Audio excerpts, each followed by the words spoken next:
couple goals yang baik sekali. Baik, kawan-kawan segera saja mulai. Mohon yang lain mute-kan ininya ya, supaya bersih dan jernih. Oke, saya Mira Diarsi. Dalam hal ini sekaligus presenter dan sharing sesi ini. Sesi ini panel ini agak berbeda dengan panel-panel yang lain karena panel yang lain mengirimkan abstrak kepada Farid dan Ira kepada di sana langsung untuk papernya atau untuk presentasinya. Sedangkan panel ini diadakan khusus oleh Padepokan Perempuan Gaya yang memang telah melakukan penelitian berupa rereading atau membaca kembali buku-buku Kartini dengan mengajak para muda selama mulai Januari sampai dengan bulan Juni kemarin. Yang ini kita siapkan juga untuk kita siapkan untuk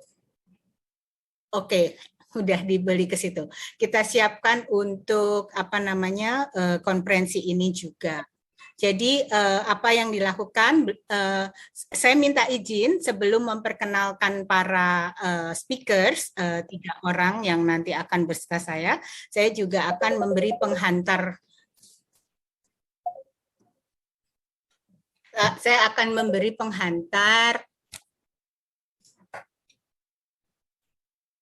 Saya akan memberi penghantar untuk panel ini, gitu ya, untuk menjelaskan karena kita memang sudah menyiapkan dengan lebih dahulu dan cukup matang apa yang akan kita sajikan dalam panel ini. Karena ini seperti yang tadi pagi saya katakan bahwa mengambil nama Kartini itu memang disengaja karena ternyata kita perlu mengetahui ternyata pandangan-pandangan Kartini, pemikiran-pemikiran besar Kartini atau sebenarnya pemikiran feminis Kartini yang luar biasa untuk diperkenalkan.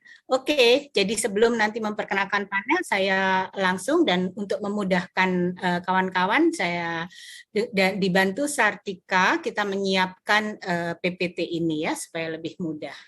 Jadi kami memberi judul Kartini yang sesungguhnya. Jadi membaca ulang surat-surat Kartini.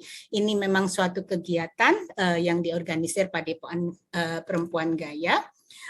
Lalu next, lalu di situ next.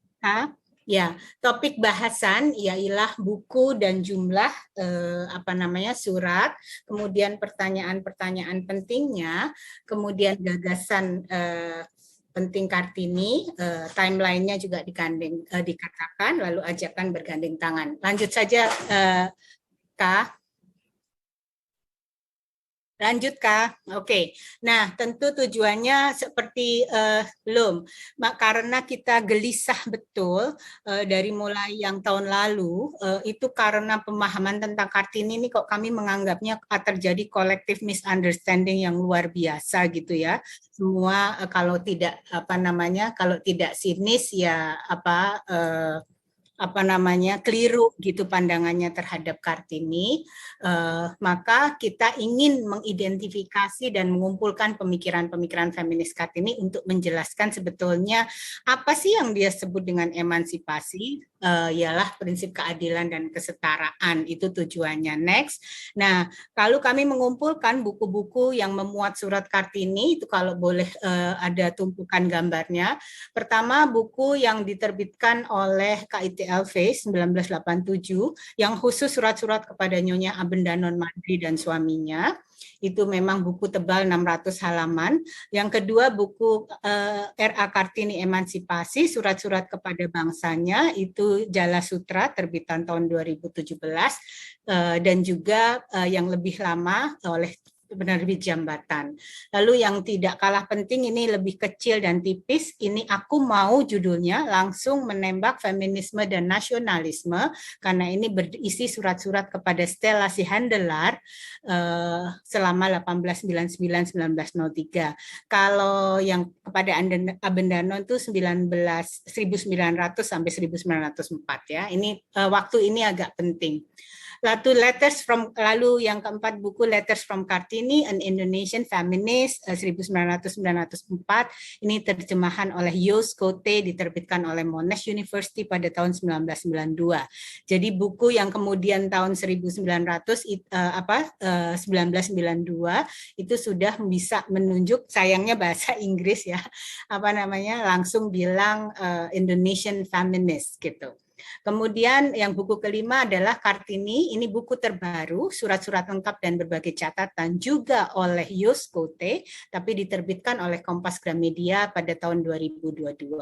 Dan buku pembanding yang luar biasa, dan ini memang layak baca, tentunya adalah bukunya Pramudia Anantatur, terbitan Lentera, yang berjudul Panggil Aku Kartini Saja.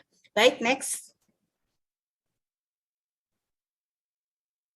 Nah, ini jumlah surat Kartini yang terbaca oleh grup, kalau bisa dibaca saja. Jadi tujuannya kepada Stella Sehandelar, Mrs. Ovingsur, Dr. Andriani, Rosa Abendanon dan suaminya, juga ternyata kepada anaknya Abendanon, Edi namanya, juga kepada The Boy Stefan, kemudian Nyonya dan Tuan Van Kool, Nelly Van Kool dan Henry Van Kool, Nyonya dan Tuan Anton, Edi Abendanon itu anaknya Rosa Abendanon, dan Nir Meyer, ini jumlahnya 169 surat. Kami bagi waktu itu pesertanya, next Kak.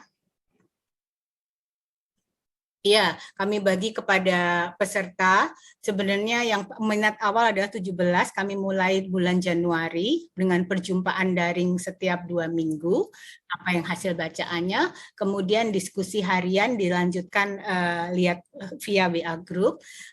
Ada yang membaca buku secara tuntas, ada yang sebagian-sebagian. Lalu ini setelah berjalan kira-kira 2 bulan penuh, kita diskusi luring, kita jumpa di dapur Mama, nanti ada foto-foto kegembiraan. Jadi diskusi tentang menjumpai buku surat-surat Kartini dan menemukan kembali ini ternyata tidak hanya secara konsep-konsep yang sulit dan serius gitu, tapi juga memancing emosi, ada yang menangis membacanya, ada yang penuh kegembiraan ketika itu kegembiraan. Kemudian secara bulan Juni itu kita sudah sadar itu 4 atau 5 bulan yang kita sebutkan, pembaca juga terseleksi secara alamiah, banyak yang kemudian merasa berat atau apa, seperti halnya juga konferensi atau pertemuan-pertemuan serius.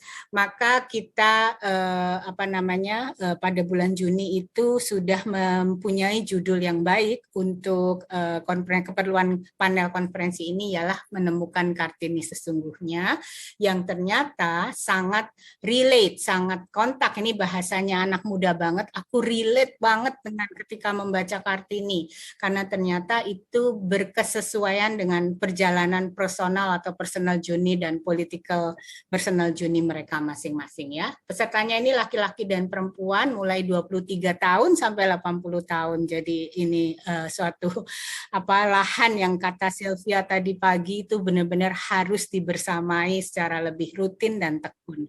Baik, 1 Juli itu kita membuka diskusi lagi, mengundang beberapa pemantik yang berbeda selain menghasilkan dari yang anggota pembaca itu, dengan judul Aku Mau Perempuan Bebas.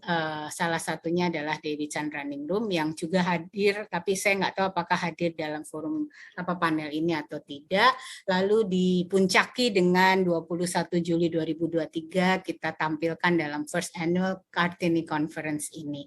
Kalau sebelumnya yang sebelumnya Kak? Halo, ya. Nah, ketika diskusi kita punya pertanyaan-pertanyaan pemantik ya. Apa pendapatmu mengenai kegelapan? Karena bukunya dijuduli Habis Gelap Terbitlah Terang. Jadi apa sih ketika membaca itu dipicu dengan pemantik-pemantik seperti ini? Apa pula yang disebut dengan terang atau pelita? Lalu yang itu dibahas ya dalam pertemuan-pertemuan yang 2 minggu secara online itu, diseberangkan satu sama lain pendapatnya. Kemudian bagaimana Kartini menampilkan diri pada orang yang dia kirimi surat, itu juga lucu karena ini ada luar biasa politik buku. ternyata penerbitan buku pada tahun-tahun yang berbeda itu juga isinya dan cara mengedit, cara menghilangi beberapa kalimat, cara menampilkan itu juga sangat berbeda.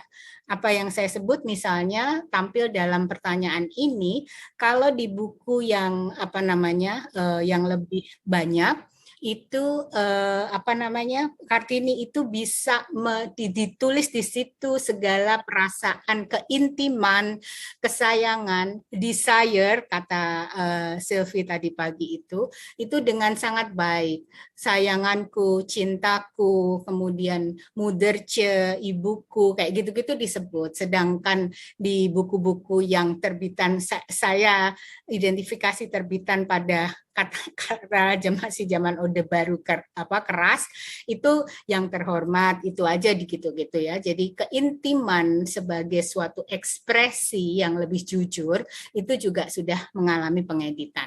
Baik, lalu apa persoalan, kemudian latar belakang persoalan ini yang kita bahas di dalam buku itu.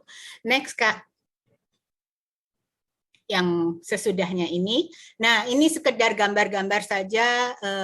Sartika dan kawan-kawan lain gaya rajin mengumpulkan potret. Ini ketika 1 Juli dan ini yang 1 Juli yang terakhir, tadi yang 12 Maret, kira-kira pesertanya sebanyak ini. Baik, saya mau sampai pada gagasan besar Kartini yang kami simpulkan, kami urut dari pertemuan selama 5 bulan itu, yang sangat masih relevan. Pertama adalah tentu saja yang dibahas Kartini adalah akses dan partisipasi sekolah anak perempuan, baik segala tingkat dan level, kemudahan dan kemurahannya, bahan pelajaran atau materi pendidikan, juga tentang guru, ini sesuatu yang dibahas Kartini dengan sangat detail ya, dia pengen guru seperti apa, yaitu guru yang menampilkan karakter, bukan hanya sekedar memindahkan pengetahuan atau hafalan. Lalu juga ancaman putus sekolah yang dari akhir abad 19 itu masih sangat kelihatan dan ternyata juga masih sampai sekarang, kesempatan kelanjutan pendidikan untuk anak perempuan. Lalu juga orientasi pendidikan mewujudkan manusia cerdas dan merdeka. Berpikir secara merdeka ini yang merupakan obsesi Kartini pada perkembangan manusia. Lalu hal kedua adalah perkawinan di bawah umur atau perkawinan anak, perjodohan paksa yang juga perdagangan anak, hak dan kesehatan reproduksi, tubuh, seksualitas ini sama sebenarnya sangat dibahas oleh Kartini, baik secara implisit maupun juga sedikit-sedikit eksplisit ya. Dan tentu saja hal yang paling ditentangnya adalah sebenarnya poligami. Lalu ada ideologi pemisahan pembagian gender, baik secara karakter, kerja, ruang dan ranah, gender discrimination dan power relation yang diwarnai oleh konteks kolonialisme dan feodalisme yang bersatu, sehingga tubuh dan seksualitas itu memang sesuatu yang benar-benar dikubur atau dibunuh atau dimatikan dan lain-lain, sama sekali diabaikan. Lalu hal lain ternyata temuan kami ternyata Kartini itu kuat dengan gagasan perlawanan tidak hanya mengenai gender saja, tetapi justru bakat-bakat apa namanya ide-ide dasar mengenai dalam tanda kutip saya katakan kebangsaan gitu, karena dia apa namanya terperangkap antara satu sisi keindahan modernisme barat gitu dengan contoh aktivis-aktivis progresif di Belanda yang banyak mempengaruhinya, aktivis kiri tentu saja, dengan konservatisme feodalisme yang juga masih hidup dan ditanamkan di apa namanya di Bumi Putra di tempatnya hidup. Jadi gagasan perlawanan itu timbul dengan sangat kuat dan ini berdasarkan pengalaman sebagai lian gitu yang diliankan gitu ya. Kemudian tadi saya sebut dasar konsep kebangsaan. Lalu Kartini meskipun dia berpikir secara sistematik dan hebat, dia sangat menyatakan bahwa kalau sendiri itu nggak ngapa-ngapain, nggak bisa apa-apa. Sendiri itu contoh. Maka dia juga mengatakan strategi gerakan untuk melawan arus utama yang besar itu. Next, cepat saja. Kemudian ini saya kutipkan satu surat yang luar biasa. Bangsa kami tidak sangat peka untuk cita-cita indah, untuk keyakinan-keyakinan yang mulia, kata Kartono.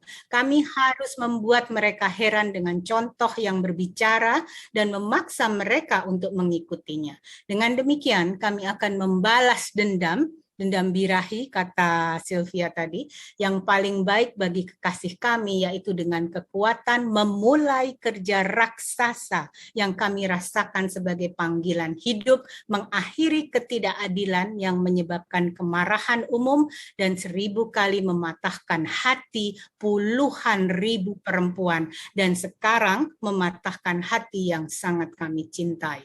Ini 9 November 1901, segitu kuatnya. Karena itu, maukah kamu bergabung? Karena untuk gerakan dan lain-lain, maka pada panel ini kami mengajak secara inklusif interseksionalitas panelis-panelis yang luar biasa. Mereka fotonya ada di sini dan nanti segera berhadapan dengan Anda. Yaitu yang pertama akan berbicara adalah Fatimah Asri Mutmainah, penyandang disabilitas, pengasuh Pondok Pesantren Al-Aziz Lasem Rembang. Ini penting sebagai tempat bersejarahnya Kartini, walau hanya 10 bulan. Kemudian beliau juga ketua pimpinan cabang Fatayat NU Lasem, dan sekarang 2 tahun ini komisioner Komisi Nasional Disabilitas. Yang kedua akan berbicara adalah Hartoyo. Ini namanya sudah sangat terkenal dan tercemar, tidak perlu saya kenalkan lagi. Tapi Hartoyo akan hadir di sini karena dia langsung mengikuti pembacaan surat Kartini sebagai anggota perkumpulan suara kita juga. Dan yang ketiga, ini yang dari sisi akademisi progresif, ini sahabatku, kamratku, crime partner crime-ku dari dulu, Ratna Saptari, yang dari Institute of Cultural, aduh aku ketutupan ya, di Leiden gitu. Ini juga akan berbicara karena konteks Belanda dan pemahaman kolonialnya, tentu kita bisa banyak belajar dari. Nah, dengan itu maka saya setelah memperkenalkan langsung saja, tidak menghabiskan waktu lagi. Silahkan Hartoyo. Maaf. Teh Aci atau Fatimah Asri lebih dulu disepakati. Your time.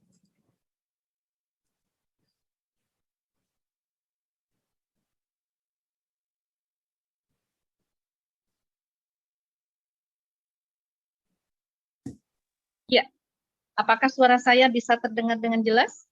Baik sekali. Oke, terima kasih. Terima kasih Bunda Mira, kemudian panelis, audiens yang hadir sore ini. Saya pada paparan kali ini ingin mengajak ya audiens untuk menengok Rembang ya, yang menjadi pelabuhan terakhir dari Kartini, dan kemudian juga bicara interseksionalitas lainnya tentang perempuan dengan disabilitas. Oke. Bagaimana kami perempuan dengan disabilitas dengan segala dinamika dalam kehidupan kami mencoba menemukan Kartini yang sesungguhnya. Lanjut. Ya, seperti yang kita ketahui, hanya kurun waktu 10 bulan, R.A. Kartini ada di Rembang. Beliau datang dari Jepara karena pernikahan dengan Bupati Rembang, yaitu Adipati Joyo Diningrat, pada tanggal 12 November 1903, di mana Kartini membawa, kalau meminjam Dewi Chandraningrum itu, membawa tas penuh berisi ideologi, mimpi, cita-cita, harapan seperti itu. Tetapi 10 bulan bukan walaupun ringkas waktunya, tetapi karena ini seorang Kartini, ini adalah sesuatu bagi Rembang. Lanjut. Nah, kemudian setelah 120 tahun berselang setelah kepulangan beliau, yang menjadi pertanyaan kita, apa sih yang tersisa dari seorang Kartini? Begitu. Lanjut. Ya, saya hanya akan berbicara cepat saja tentang Rembang gitu. Nah, maka yang kita lihat yang ada di Rembang adalah makam R.A. Kartini. Ya, bisa Bapak Ibu lihat betapa mewahnya ya makam Kartini ini gitu. Jadi ketika kita memasukinya, kita harus melepaskan sandal sepatu kita ya. Jadi ada istilah kita menapaki kelas. kelas atau kasta itu adalah satu hal yang juga digugat oleh Kartini, ya. Bahkan dalam satu suratnya kepada Stella Zihandelar mengatakan dia tidak mau dipanggil Raden Ayu, ya, cukup panggil aku Kartini saja, begitu. Seperti apa bukunya Pramudia Anantatur. Kemudian lanjut. Kemudian di sekitar di area Museum Kartini terdapat patung Kartini, ya, yang mungkin akan mengingatkan kita bahwa Kartini pernah ada di sini di Rembang. Lanjut. Nah, kemudian ada gedung sekolah Kartini. Ini bukanlah sekolah yang didirikan oleh era Kartini, walaupun gedungnya berjudul Gedung Sekolah Kartini. Gedung ini didirikan oleh Van de Venter di tahun 2013, ya, didirikan oleh Yayasan Kartini. Lanjut. Nah, yang tadi adalah fisik. Kemudian seperti halnya di daerah lainnya, tentu saja setiap tanggal 21 April kita merayakan, ya, Hari Kartini, mulai dari upacara, mengenakan sanggul, kebaya, lomba-lomba, dan kemudian lain. Sekarang tambah ada latihan kepemimpinan perempuan, begitu. Kemudian ada yang unik juga, resepsi silaturahmi keluarga R.A. Kartini, keturunannya, ya, mungkin keponakan-keponakannya, cucunya, gitu, dengan pemerintah Kabupaten Rembang yang memang hanya taraf seremonial saja, gitu. Jadi tidak ada pendalaman pengetahuan untuk lebih mengenal siapa Kartini. Lanjut. Nah, saya kira dengan yang kita perhatikan apa yang tersisa tadi itu hanya mengantarkan kepada pikiran bahwa Kartini itu hanyalah mitos belaka. Karena kemudian faktanya masyarakat di sini itu tidak banyak yang sudah membaca surat-surat Kartini ataupun membaca referensi lainnya tentang Kartini, sehingga bisa kita tebak, gitu. Mereka tidak begitu tahu substansi dari peringatan Kartini ini apa sih, bahkan tidak sedikit, ya, yang salah mengartikan emansipasi. Lanjut. Nah, izinkan saya menarik, ya, ke dalam kondisi perempuan disabilitas saat ini ketika kita hubungkan, ketika kita relevansikan dengan pemikiran Kartini. Ya, yang pertama seperti tadi juga sudah disampaikan, ya, dalam epilognya Bunda Mira, gitu, bahwa ada akses dan partisipasi untuk bisa bersekolah. Yang dialami teman-teman penyandang disabilitas ini sulit sekali, bahkan hanya 30% saja yang bisa mengakses pendidikan dasar, begitu, apalagi tambah ke atasnya tambah sedikit lagi, gitu. Banyak sekali kasus disabilitas yang ditolak untuk bersekolah, gitu. Nah, ketika pun kemudian teman-teman ini ada yang bisa mengakses pendidikan luar biasa atau SLB, gitu, ada satu kondisi yang sangat miris bahwa anak-anak SLB ini tidak tersentuh dengan pendidikan HKSR-nya, gitu. Sehingga akhirnya perempuan dengan disabilitas ini, karena memang ada satu anggapan bahwa bahwa kami, ya, perempuan dengan disabilitas ini adalah makhluk aseksual, makhluk aseksual, tidak memiliki nafsu birahi, gitu. Jadi tidak bisa menikah, apalagi punya anak, tidak pantas untuk punya anak, apalagi mengerjakan pekerjaan rumah tangga, jangankan untuk ngurus anaknya, ngurus diri sendirinya juga masih butuh bantuan. Nah, yang seperti sehingga ini kemudian mempengaruhi bagaimana kehidupan perkawinan ketika kami perempuan dengan disabilitas ini bisa merasakan apa yang namanya perkawinan. Mungkin saya bisa berbicara bahwa kemudian jika seorang perempuan disabilitas menikah dengan disabilitas atau perempuan disabilitas menikah dengan yang non-disabilitas, saya mungkin bisa bercerita supaya ada gambaran untuk teman-teman, ya, bahwa salah satu kedisabilitasan seseorang itu adalah kecelakaan atau yang lain-lain, ya, di mana kemudian yang saya alami, ya, menjadi disabilitas pada usia dewasa karena kecelakaan itu menghilangkan fungsi tubuh, kemudian fungsi alat reproduksi, sehingga kemudian satu hal yang memang harus solusi, maaf kalau solusi terlalu kasar mungkin ya, adalah menerima poligami begitu. Tetapi kemudian satu kondisi dan keadaan ini akhirnya kami akan tempuh ketika memang kami memikirkan sesuatu yang lebih besar ya, sesuatu yang memang ini mengorbankan, kalau dalam RA Kartini itu ini mengorbankan kebahagiaan pribadi untuk satu tugu peringatan yang sangat indah, yaitu kebahagiaan bangsa begitu. Nah ini nanti mungkin akan dibahas di bawah lagi ya. Intinya seperti itu. Sehingga ketika kami harus kemudian bangkit ya dari kondisi-kondisi terstigma, terdiskriminasi, bahkan mengalami kekerasan ini, kami tidak cukup hanya mengeluh.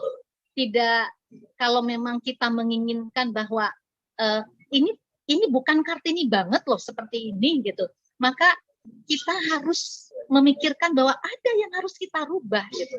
Ada yang harus kita rubah. Nah, barangkali mungkin akhirnya kita harus memerlukan bagaimana pentingnya knowledge ya. Pentingnya knowledge. Seperti misalnya yang Kartini suarakan. Ini kan 120 kondisi-kondisi seperti ini 120 tahun yang lalu itu disuarakan oleh Kartini. Perempuan harus sekolah, perempuan Bumi Putra harus sekolah gitu, karena sekolah akan melahirkan manusia yang cerdas dan merdeka.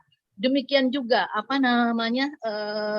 otoritas akan tumbuh, di mana sekarang anak-anak yang tidak pernah mengerti pendidikan seksual itu kan tidak mengerti tubuh mereka.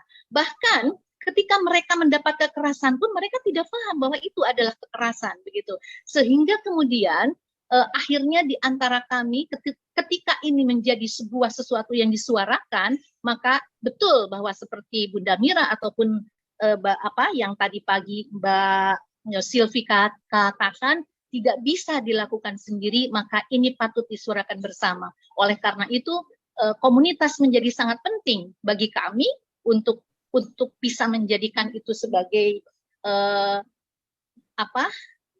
bersama dalam menguatkan, bersama gerakan dalam bersama. belajar, iya gerakan bersama dalam menyuarakan, juga dalam belajar, ya seperti itu. Lanjut.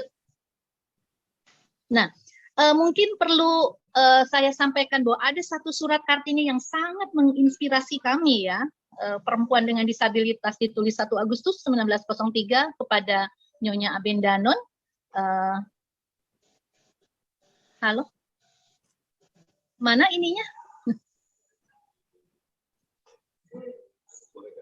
Screen-nya mana? Screenshot-nya hilang? Hilang screenshot-nya. Oke, yang di kamu aja dibacakan. Baik, ini ditutup jadwal hadir. Oke. Lebih cepat ya, waktumu tinggal 4 menit. Oke. Ingin benar saya menggunakan gelar tertinggi yaitu hamba Allah. Bukankah telah saya katakan kepada Ibu bahwa kami telah lama melepaskan segala kebahagiaan pribadi. Sekarang hidup tidak menuntut janji itu. Tidak ada sesuatu yang terlalu pahit, terlalu berat, terlalu keras bagi kami. Apabila kami dengan perbuatan itu dapat membantu sedikit pembangunan tubuh peringatan yang indah, yaitu kebahagiaan bangsa. Seperti tadi yang telah saya sampaikan. Lanjut. Ini adalah foto ketika kami berkomitmen untuk membuat gerakan bersama ya. Kita memilih ada di Museum Kartini dan membacakan surat-surat Kartini waktu itu. Lanjut. Ya. Bapak Ibu, sehingga kemudian atas kondisi-kondisi ini di mana kami kemudian memikirkan ini 120 tahun yang lalu pernah dibedah seperti ini. Sekarang kami tuh harus tahu tentang itu. Untuk kebangkitan kami gitu, maka kami menginginkan ada sebuah ruang belajar agar kami bisa mengetahui pemikiran-pemikiran Kartini, baik itu melalui bedah-bedah surat Kartini, kami mungkin menamakan itu sekolah Kartini. Pentingnya sekolah Kartini bagi kami agar kami tahu bagaimana menemukan Kartini yang sesungguhnya. Ini jadi bukan seperti gedung sekolah, bukan, tetapi memang semacam forum di mana nanti para pemikir-pemikir yang menjadi pewaris ya ajaran Kartini itu bisa transfer knowledge kepada kami. Ya, lanjut. Ya, yang terakhir ini foto saya bersama Kartini. Kalau ada yang belum mengenal saya, yang ingin saya sampaikan kepada audiens itu, kami perempuan disabilitas mengulurkan tangan, mari bersama-sama bersama kami, mungkin ada satu yang ingin saya sampaikan, bahwa penghilangan dikotomi antara perempuan dengan perempuan disabilitas itu menjadi sangat penting agar advokasi bisa dilakukan bersama. Oleh karena itu, mohon doa juga bahwa sekolah Kartini benar-benar bisa terwujud di Rembang, dan kami sebagai perempuan disabilitas, kami merasa kami adalah bagian dari kebangsaan, kami adalah bagian dari keindonesiaan, di mana kami juga bisa menjadi agen perubah untuk mewujudkan bangsa besar ini menjadi bangsa yang inklusif, di mana seluruh kaum perempuannya ataupun warga negaranya dapat diskriminasi. Demikian, terima kasih. Assalamualaikum warahmatullahi wabarakatuh.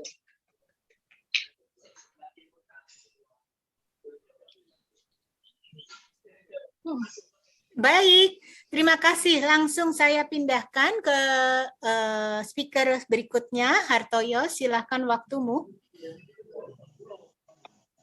Ya, terima kasih. Terima kasih, Mbak Mira. Pertama, ini aku beri judul, saya peserta diskusi ya di komunitas Padepokan Perempuan Gaya Yogyakarta. Saya seperti yang Mbak Mira sampaikan tadi, dan saya terima kasih dapat kesempatan untuk berbagi tentang apa yang saya rasakan ya membaca buku Kartini. Presentasi saya itu saya berjudul dengan Aku, Kartini, dan Tubuh yang Diliankan. Jujur ya, pertama slide selanjutnya. Oke, ya pertama kali membaca surat-surat Kartini, saya benar-benar berterima kasih ke Mbak Mira. Mbak Mira ngajak saya di komunitas ini. Saya kaget ya baca-baca surat Kartini itu waktu buku-bukunya dikasih ke teman-teman beberapa referensi gitu ya. Yang pertama yang saya dapat itu membaca buku ini bersama komunitas teman-teman itu sesuatu yang menurut saya itu kayaknya sederhana gitu ya, tapi langka gitu ya, dan ada banyak pengetahuan yang bisa kita dapat. Apalagi kan kesibukan kita. Jadi saya senang sekali ini sebuah upaya pengetahuan yang dikembangkan secara sederhana dalam tanda kutip, tapi penuh makna gitu ya, dan ada banyak pengetahuan yang didapat gitu. Walaupun kadang saya bolong-bolong gitu ya, tapi dikejar terus supaya satu sama lain saling mengisi. Ya, selanjutnya. Pembelajaran yang kedua dari proses yang teman-teman Gaya lakukan ini, saya mendapatkan pesan bahwa surat-surat Kartini ini seperti menghubungkan aku dengan pengalaman pribadi Kartini ya, yang masih terus aku perjuangkan sampai saat ini gitu ya. Kadang-kadang aku kayak marah gitu ya, kok sekaligus lega ya, karena apa yang pernah dirasakan dan disuarakan oleh Kartini, aku mampu merasakan itu gitu. Jadi surat Kartini itu benar-benar bicara soal tubuh. Keterhubungan hidupku dan kehidupan Kartini kurasakan sangat dekat. Mungkin karena ada kesamaan identitas yang diliankan. Mungkin buat yang tidak pernah mengalami dan merefleksikan pengalaman hidup sebagai identitas termarginal akan sangat sulit membayangkan tentang hubungan gitu ya, bagaimana menjadi identitas yang diliankan. Suatu perjalanan hidup seorang gay yang kerap dinistakan, pengalaman ini mungkin mirip dengan hidup Kartini sebagai seorang perempuan yang mengalami penindasan sejak dilahirkan sampai kematiannya gitu. Lanjut. Pergulatan dan pertanyaan kritis Kartini perihal otonomi tubuh sangat terhubung dengan diriku sebagai gay sekaligus sebagai aktivis keberagaman gender dan seksualitas, di mana kuasa dan struktur budaya, agama, ekonomi, politik terus mencengkram tubuhku, tubuh Kartini dan tubuh lian lainnya, bahkan sampai detik ini. Ini ada satu pesan yang ditulis oleh Kartini pada tanggal 1 Agustus kepada Nyonya Abendanon, yang kira-kira penggalanya gini.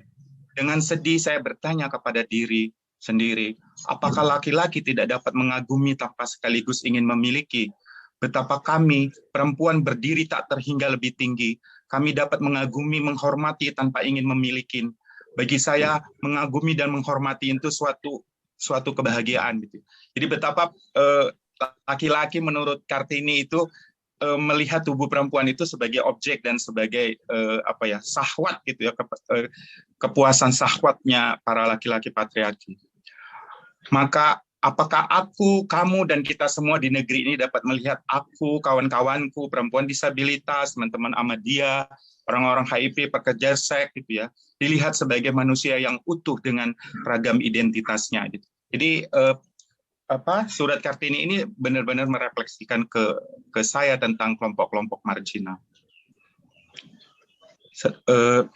Mungkin itu juga yang dirasakan oleh Kartini ketika dirinya menyadari bahwa perempuan tidak memiliki hak atas tubuhnya sebagai perempuan, hanya komoditi dan objek syahwat laki-laki yang dilanggengkan oleh beragam institusi formal maupun informal.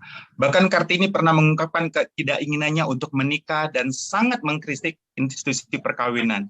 Ini ada satu surat Kartini untuk Stella pada tanggal 25 Mei 1899.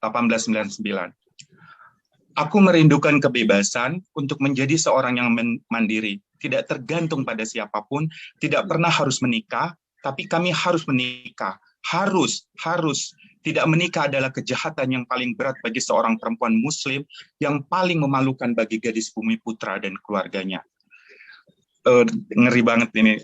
Lanjut, apanya? Surat Kartini, ini ada surat Kartini kepada Nyonya Abadanon tanggal 29 November 1901, semakin menegaskan bagaimana budaya ikut melanggengkan subordinat perempuan atas laki-laki. Ini satu surat penggalan yang saya paling suka, dan jujur saya waktu membaca itu pertama kali nangis. Kemudian saya nggak nangis saat ini. Kereta mempelai pria ditutup, begitu juga kereta yang mengikutinya.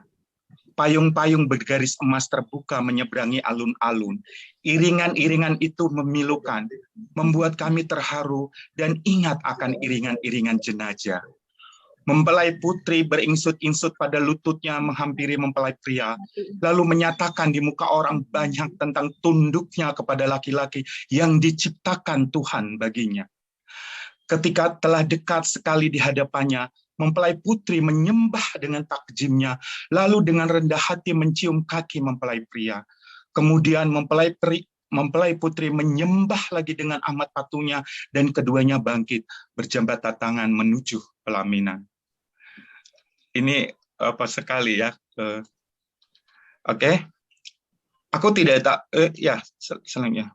Dua penggalan surat Kartini ini benar-benar membuat aku merinding ya, merenung dan berefleksi bahwa institusi yang dinilai dan dikonstruksikan pada hidupku dan hidup Anda sebagai sesuatu yang sakral, tapi pada prakteknya sering membawa duka pada manusia. Bukan hanya budaya melanggengkan penindasan terhadap perempuan, tafsir agama juga sering menjadi bencana bagi perempuan maupun kelompok yang berbeda. Ajaran agama yang semestinya memberikan rahmat, ketenangan, dan pembebasan pada setiap manusia justru melahirkan penindasan dan peminggiran oleh kuasa-kuasa manusia atas nama Tuhan. Kartini pernah menulis ini kepada Stella pada tanggal 6 November 1899. Kita bisa menjadi orang baik tanpa harus menjadi religius, kan Stella? Dan yang paling penting menjadi orang baik. Oh Tuhan, aku berpikir bahwa agama lebih baik tidak ada saja. Karena justru agamalah penyebab perselisihan, perpecahan, dan pertumpahan darah. Kata orang, agama akan menjaga kita dari perbuatan dosa.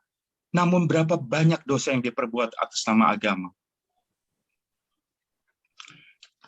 Aku tidak tahu ya, kapan lembaga agama maupun institusi formal di negeri ini dapat melihat kami, kelompok LGBT, sebagai manusia yang utuh dengan segala keberagaman. Aku juga tidak tahu kapan hidupku dan generasi LGBT di Indonesia ini akan menikmati hidup terhormat sebagai manusia setara dengan manusia lainnya. Tapi aku percaya dalam kegelapan selalu ada jalan menuju harapan yang lebih baik. Aku yakin perubahan itu akan datang, walau tidak tahu kapan waktunya, dan aku tidak, walaupun aku tidak tahu ya kapan akan terjadi, dan mungkin aku tidak bisa merasakan dan melihatnya. Tapi aku bahagia karena aku dan aktivis LGBT ikut menjadi bagian dari sejarah kecil perjalanan waktu untuk menuju kebahagiaan itu. Dan pesan ini sebenarnya pernah Kartini sampaikan. Lanjut, Sartika.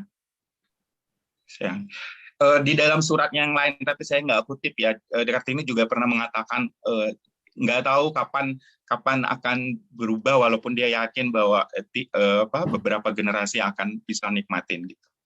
Ini pertanyaan terakhirnya ya, apakah aku dan Kartini kalah dalam situasi yang sulit ini gitu? Banyak pihak berpandangan bahwa Kartini telah kalah setelah memutuskan menikah dan batal belajar ke Belanda dan Batavia. Ditambah wafatnya Kartini pasca melahirkan anak pertamanya. Dari pengalamanku dalam konteks sekarang, kita berjuang kadang-kadang harus mundur dulu dan mengubah strategi agar tetap terus bisa bergerak sepanjang hidup. Apalagi berjuang pada isu-isu politik tubuh, seperti hak perempuan, LGBT, pekerja seks, isu-isu aborsi. Ada banyak dan cara negosiasi yang harus kita lakukan untuk tetap terus berjuang dan bersuara. Ini saya refleksi dari surat Kartini ya. Kalau baca surat Kartini, mungkin teman-teman kalau punya waktu, surat Kartini ke Nyonya Abendanon pada tanggal 14 Juli 1903. Di surat itu banyak sekali poin-poin penting yang kita bisa mengetahui kenapa Kartini memutuskan akhirnya menikah gitu ya. Dari bacaanku, ada beberapa pertimbangan besar Kartini, kalau boleh disebut mengubah strategi perjuangan. Dan saya mengatakan ini kayak strateginya Kartini gitu ya. Yang pertama, Kartini begitu mencintai dan hormat sekali pada ayahnya. Kita tahu Kartini adalah seorang bangsawan yang pasti akan kesulitan menghadapi omongan publik. Ayahnya Kartini ya, Kartini dan keluarganya itu seorang bangsawan, dan pasti kesulitan menghadapi omongan publik tentang sikap Kartini dan saudari-saudarinya ya. Jadi punya anak yang tukang nanya, kritis gitu, sebagai kelompok bangsawan itu pasti selalu akan ditanya. Sama seperti saya sebagai aktivis LGBT gitu. Jadi keluarga saya juga ikut diserang gitu. Bisa bayangkan gitu ya, seorang keluarga bangsawan dalam konteks masyarakat yang sangat patriarki dan feodal, memiliki 3 anak perempuan yang hampir semuanya berpikir kritis seperti Kartini, bahkan sampai berani menggugat tafsir agama, budaya feodalisme, dan kolonialisme. Jelas ini bukan hal yang mudah bagi keluarga Kartini, terutama ayahnya dalam simbol budaya patriarki.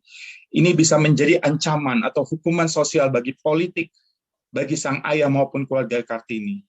Berikut penggalan surat Kartini yang menggambarkan negosiasi Kartini ya berkaitan dengan putusan dia menikah. Dan mempertimbangkan kondisi ayahnya. Saya telah berjuang, bergulat, menderita, dan saya tidak dapat menjadikan nasib celaka dan dengan demikian membawa bencana bagi semua yang saya cintai.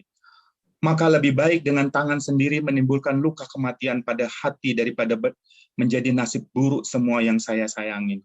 Ini ada pesan besar sekali gitu ya, pertimbangan Kartini terhadap keluarganya karena ide dan pikiran-pikirannya.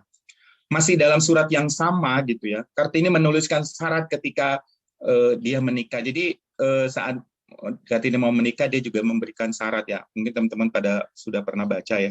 Saya boleh tetap belajar. Jadi ini syarat yang disampaikan oleh Kartini kepada ayahnya, bahwa saya boleh tetap belajar terus, menempuh ujian, membuka sekolah, dan selanjutnya melakukan semua pekerjaan yang saya cintai dan lakukan. Dan ini negosiasi dia pada mempelai calon suaminya gitu ya. Kartini berpikir kalau ingin mendidik dan memajukan pendidikan perempuan harus melibatkan pihak yang punya kuasa, dalam hal ini bupati. Karena dalam konteks masyarakat saat itu, posisi perempuan walaupun dari kelompok bangsawan akan sangat sulit ya bergerak dengan bebas mengembangkan ide-ide pendidikan buat perempuan. Tadi Mbak Mira udah nyampaikan sejak awal ya, bahwa berjuang sendiri itu agak susah. Dan Kartini sepertinya membaca ini. Kartini mencontohkan kasus anak perempuan Bupati Ciamis ketika mereka bersekolah di Betawi tidak selalu berpakaian ala barat.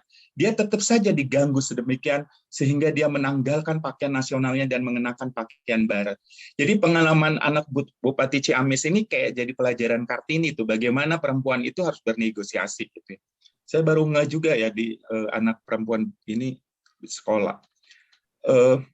Menurutku, Kartini memilih cara ini dengan sangat sadar dan politis, dengan pertimbangan yang logis dan realistis, sehingga melalui perkawinan, Kartini akan mendapat dukungan sumber daya dan kuasa politik, baik dari suaminya, Bupati Rembang, maupun ayahnya, Bupati Jepara. Gitu. Jadi ada support sistem politik loh ya, yang Kartini bisa akan dapat.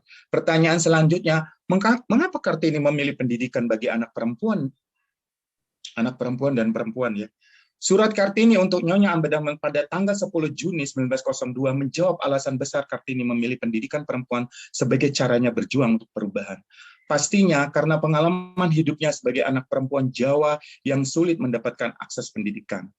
Kartini menyadari pendidikan sebagai pintu gerbang membuka banyak akses, termasuk juga melawan penindasan yang dialami oleh perempuan dalam beragam bentuk. Kartini sadar sekali hanya dengan pendidikan, kunci utama perempuan menjadi agen perubahan untuk keadilan dan kesetaraan. Ini Percepat, satu Toyo, surat waktumu Kartini tinggal juga. 1 menit. Oh my God. Oke, lanjut aja. Ini mungkin surat. Lanjut, Sartika. Ini saya ada konteks ininya ya. Ini konteks Kartini dengan saya. Jadi strategi perubahannya yang saya lakukan itu adalah bagaimana saya berkolaborasi gitu ya dengan pemerintah, terutama untuk teman-teman transgender, untuk waria, dan kami mengadvokasi isu-isu KTP dan hak-hak dasar buat warga negara gitu. Dan cara ini cukup efektif ya, membuat membuat kami tidak terus diserang gitu ya. Jadi isu-isu ini isu yang ringan tapi dalam. Karena dengan KTP maka teman-teman transgender bisa mengakses semuanya dan kita jadi lebih gampang, termasuk juga ke isu-isu jaminan sosial. Gitu. Ya. Baik. Waktunya sudah habis, Toyo. Mohon maaf, tapi nanti kita lanjutkan. Semoga dari audiens bisa ada yang pertanyaan. Baik. Respon untuk Toyo dan tadi juga untuk Teh Asi. Saya langsung lanjutkan kepada Ratna Saptari, silahkan.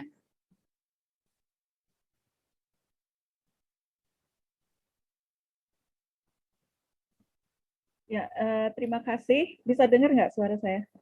Boleh keras sedikit lagi, kayak agak mendem. Bentar. Mesti tahu gimana caranya. Untuk ngerasin. Bentar.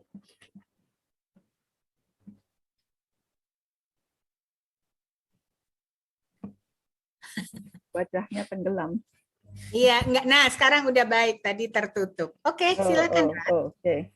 Oke. Terima kasih Mira dan semua yang mengorganisir ini, dan saya juga sangat terkesan dengan presentasinya Fatimah dan Hartoyo karena kita juga banyak berkaitan temanya, topiknya yang akan dibicarakan. Dan saya sebetulnya mau mulai dengan sedikit pengakuan dosa. Pengakuan dosanya adalah bahwa ya kemarin sempat ngobrol sama Mira, zaman generasi kita itu dulu soal Hari Kartini dan sebagainya selalu dikaitkan dengan pakai kebaya, kemudian harus menunjukkan kita adalah perempuan yang baik dan ibu yang baik dan atau anak yang baik dan sebagainya ya. Jadi ini buat waktu sebetulnya pengakuan dosa saya adalah bahwa saya baru baca surat-surat Kartini ini kira-kira 5 tahun yang lalu atau 4 tahun yang lalu.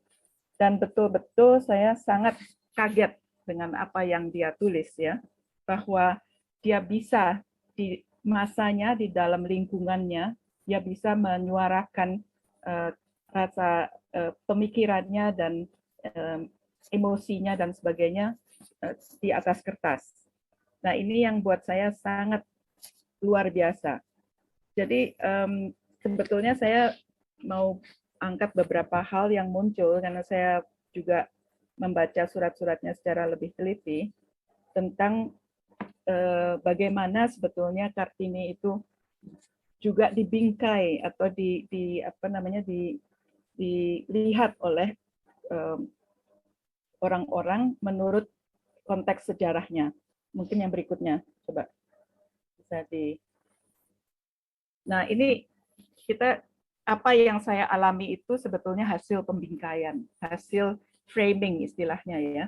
Bagaimana Kartini itu diwujudkan atau direpresentasikan di dalam sesuai dengan konteks sejarahnya.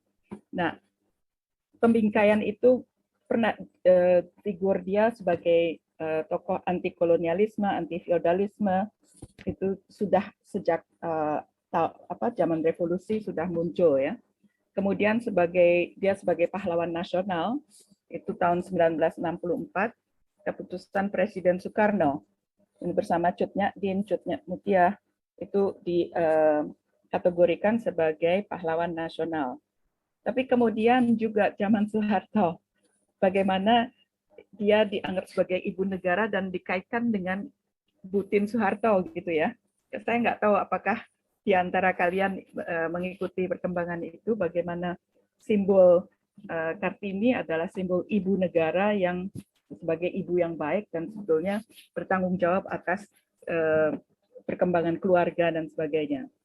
Nah, setelah itu bagus bahwa sekarang kita melihat Kartini jauh lebih dalam konteks juga mengikuti pemikirannya, simbol feminisme Indonesia. Dan saya juga terima kasih pada para organisator yang pintu masuk membicarakan soal feminisme adalah melalui refleksi terhadap Kartini. Nah, bahwa peran dia juga di dalam sejarah sudah cukup besar, itu jangan lupa bahwa Kongres Perempuan 1928 itu juga sangat inisiasi atau mendapat inisiatif melalui surat-surat Kartini. Dan juga 50 tahun setelah kelahiran dia, Gerwani juga mengeluarkan majalah Api Kartini waktu itu sudah. Nah, hal-hal seperti ini itu sangat ya Api Kartini ya, justru itu yang saya sebut Dameria. Nah, ini perayaan Hari Kartini ini sebetulnya memang sangat kontekstual dalam perkembangan sejarah, dan itu yang kita harus sadari bahwa saat ini penting sekali untuk menempatkan Kartini dalam konteks pemikiran-pemikiran dia sendiri. Nah, yang berikutnya, membaca surat-surat Kartini. Nah, di sini kita bisa lihat juga, kita harus mengkontekstualisasi bahwa seperti juga Hartoyo tadi bilang, bahwa di satu pihak ada ketegasan pemikiran dan sangat kuat dalam mengungkapkan ya ide-ide dia tentang peran perempuan, tentang soal adat, soal perkawinan dan sebagainya.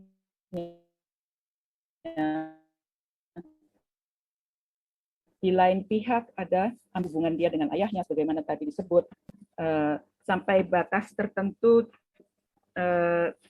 cukup modern dalam tanda kutip melawan tradisi Jawa untuk mengaktifkan Kartini dan adik perempuannya juga sebagai putra untuk bersekolah di sekolah Eropa. Itu ayahnya tadinya memikirkan bahwa itu suatu hal yang mungkin. Namun pada akhirnya sebagai kelas bangsawan Jawa, ayahnya tetap terikat pada tradisi Jawa dan ikuti norma tradisional bahwa seorang anak perempuan harus diasingkan di rumah sampai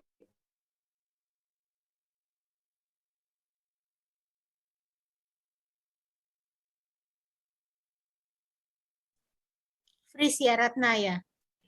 Halo.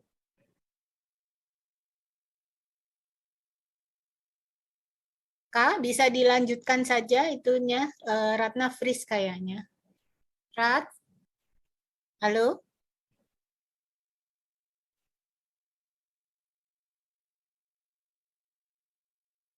Oke, ini bisa dilanjutkan sementara menunggu Ratna kembali. Mungkin kakak bisa membacakan saja. Bisa dengar nggak? Baik. Oh oke, baik. Ya, Senangnya you are back. Kemudian Kenapa sampai hilang sini. ya? Iya, hilang tadi. Oke. Silakan Rat, lanjutkan. Next slides. Ya, kalau internetnya nggak terlalu baik, mungkin bisa di-off-in aja dulu sementara kameranya. Iya. Kamera saya? Ya, off-cam itu membantu. Ya. Oke. Ya. tadi sampai mana soal membaca surat-surat Kartini ya. Jadi yang kita juga kalau kita baca ya dari tahun 1899 sampai ke 1903 itu kelihatan sekali bahwa ada juga perubahan dalam ide-idenya dan formulasinya dan sebagainya, tapi itu juga karena situasi keluarga, situasi konteks sosialnya dan politik ya. Jadi surat-suratnya juga mencerminkan situasi dia di dalam konteks keluarga dan konteks sosialnya. Nah, Kartini sebagai subjek dan sebagai objek itu di satu pihak Kartini sendiri mendapatkan kesempatan untuk belajar ke Belanda maupun ke Batavia, ada kesempatan itu. Tapi kemudian terhambat oleh moralitas mengenai perempuan yang belum menikah. Akhirnya dia bahkan bersedia menikah sesuai dengan keinginan ayahnya yang ditindas oleh tradisi yang sebetulnya sangat dia benci. Dan ini soal ambivalensi, soal kontradiksi ya antara situasi pribadi dia dengan konteks sosial dia. Namun ia tetap masih bisa menulis surat-surat ke sahabat-sahabat pena yang amat reflektif tentang situasi domestik maupun publiknya dia. Surat-suratnya yang seringkali amat tegas juga menunjukkan ambivalensi ataupun perubahan dalam pemikirannya. Juga bisa dilihat agensi dia dalam menghadapi struktur kekuasaan yang ada. Jadi kalau kita baca surat-suratnya harus lihat juga tahun berapa dia menulis surat itu. Kemudian bagaimana itu berubah dengan perubahan waktu ya.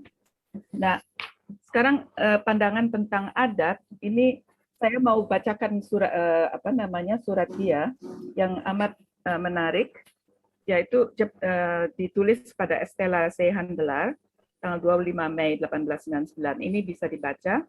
Adat kebiasaan yang sudah beradab-adab, yang berabad-abad, yang tidak dapat begitu saja dirombak, telah membelenggu kami dengan tangannya yang kuat. Suatu ketika, tentulah tangan itu akan terlepaskan kami, tapi saat-saat seperti itu masih jauh, tak terhingga jauhnya. Sudah sejak saya masih kanak-kanak, ketika kata emansipasi belum ada bunyinya, belum ada, sudah timbul dalam diri saya keinginan yang makin lama makin kuat. Nah, ini saya juga tentang misalnya feodalisme yang berikutnya. 18 Agustus 1899 itu juga ke Stella Sehandelar. Pada pikiran saya tidak ada yang lebih gila, lebih bodoh daripada melihat orang-orang yang membanggakan apa yang disebut keturunan bangsawan itu. Adik saya tidak boleh mendahului saya, kecuali dengan merangkak di tanah. Kalau adik duduk di kursi dan saya lewat, maka ia harus segera turun dan duduk di bawah dengan kepala tunduk. Sampai jauh melewatinya. Nah, ini aja, hanya lihat ini aja. Sekarang kita pikir masa kini bagaimana sikap hubungan yang ada dengan orang-orang yang lebih tua atau kelasnya lebih tinggi, bahwa hal-hal ini muncul juga. Ini waktunya udah hampir bentar. Terus selanjutnya. Nah, ini dia sendiri menunjukkan ambivalensinya. Dia bilang, ini 18 Agustus 1899, dia bilang, saya taati semua itu. Saya tidak mau mengurangi hak sah seorang sedikit pun. Tapi mulai dari saya ke bawah, semua adat kami langgar sama sekali. Jadi ini kalau dari sini kita lihat bahwa ada ambivalensi dari dia. Di satu pihak dia tahu bahwa ini harus mengikuti sopan santun, tapi kemudian mengurangi, dia sendiri tidak mengikuti itu, ya. Dan dia dengan adik-adiknya, tapi dengan kakaknya dia lain sikapnya. Oke, selanjutnya. Nah, ini soal perkawinan. Itu tadi juga sudah disebut ya sama Hartoyo, atau kalau nggak salah. Jadi lagi-lagi ini soal harus kawin, harus. Tidak kawin adalah dosa yang paling besar bagi perempuan Islam, celah yang besar yang ditanggung seorang gadis bumi putra. Terus dia bilang, itu bagaimana nikah itu akan dapat lain daripada demi kalau hukumnya dibuat semua untuk orang laki-laki dan tidak ada satupun untuk perempuan. Oke, berikutnya. Ya. Nah, ini juga bagaimana bisa mengubah adat kebiasaan. Ini juga tadi sudah disebut oleh Hartoyo. Hanya datangnya tidak dapat dipercepat. gitu ya. Jadi ini ada semacam kesadaran bahwa dia nggak bisa langsung mengadakan perubahan.